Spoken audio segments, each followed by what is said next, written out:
ሰላም ተኸታተልቲ ማኪ ሚድያ ከመይ ኣለኹም? ኣነ ደሓኔ እግዚአብሔር ይመስገን።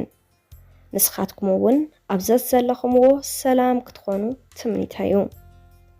እሞ ናይ ማኪ ሚድያ ተኸታተልቲ ንሎማዓንቲ ሕፅር ዝበለትን ኣዝያ መሳጢትን መምሃሪትን ዝበልክዋ ብጸሓፊ ተስፋይ ከሰተ ዝተጻሓፈት ዛንታ ናባኹም ሒዘ ቀሪበ ኣለኹ። ክሳብ መወዳእታ ምሳይ ጽንሑ ሰናይ መከታተል።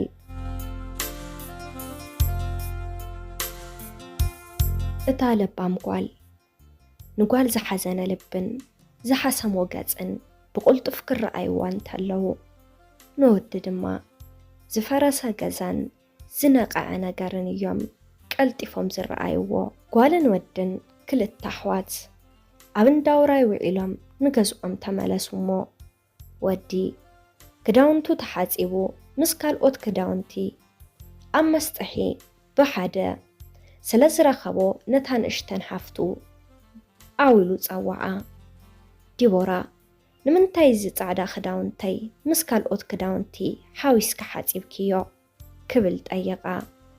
ዲቦራ ከዓ ስለ ዝረስሐ በለት ክትላገፀሉ ኢላ ካሌብ ብቁጥዐ ይላገጽ የለኹን ክብል መለሰላ። ዲቦራ ምንም መልሲ ኣይነበራን ስቕበለት።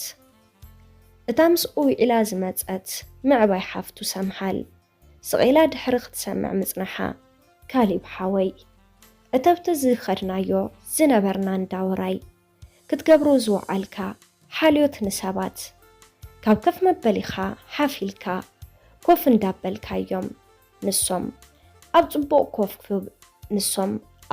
ኮፍ ክብሉ እንተለው ንስኻ ኣብ ዘይጥዑም ቦታ ኮፍ ክትብል ምምራጽካ ታኒካ ስዋ ናብ ጻዕዳ ጫማኻ ኣፍሲሶ ምልካስ ድሓን ጸገም የለን።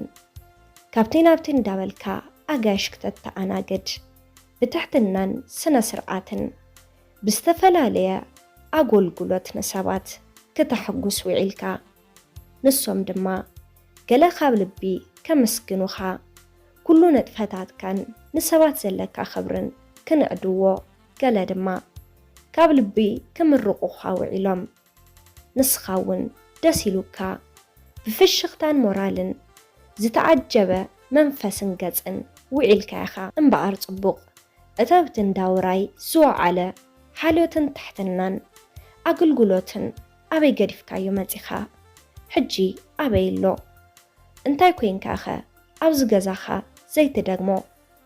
ከምቲ ሰባት በቱ ጽቡቕ ተግባራትካን ሓልዮትካን ትሕትናኻን ዘመስገኑኻን ዘሞገሱኻን ሞራል ዝሃቡኻን ንስኻ ኸደኣ ሕጂ በቲ ጽቡቕ ተግባራ ነዲቦራ ሓፍትኻ ዘይመስገንካያን ዘይሞገስካያን ዘይተሞግሳን ሞራል ዘይትህባን ካሌብ ሓወይ ኣብ ደገ ትዋስኦም ኩሎም ኣብ ደገ እዮም ዝተርፉ።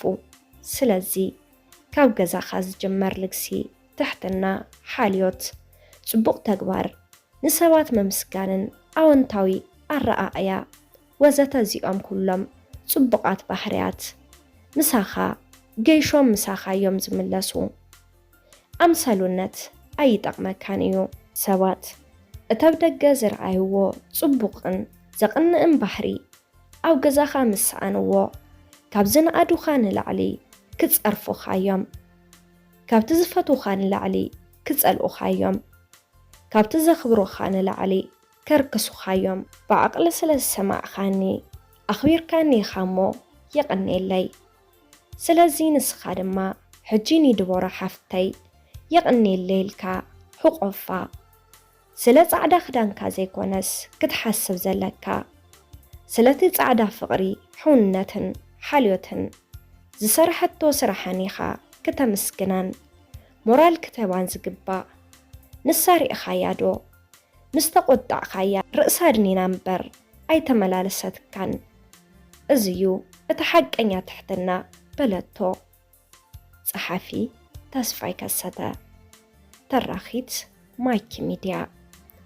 ሰላም ተኸታተልቲ ናይ ማኪ ሚድያ ንሎማዓንቲ ሒዘልኩም ቀሪበ ዝነበርኩ ነዚ መስል ነይሩ ኣብዚ ቻናል ሓሳብ ርእይቶ እንተደኣ ሃሊኩም ኣብ ናይ ኮመንት መጽሓፍ ቦታ ሓሳብኩም ክትገድፍሉ ትኽእሉ ኢኹም ነዚ ቻናል ሓደሽቲ እንድሕር ሃሊኩም ሳብስክራይብ ብምግባር ነታ ናይ ደወል ምልክት ብምንካእ ናይ ቻናልና ተኸታተልቲ ክትኾኑ ንላቦ ላይክ ሼር ከይትርስዕዎ የቀኒልና ብቐጻሊ ብኻሊእ ዛንታ ክሳብ ንራኸብ ሰናዩ ንኹላትና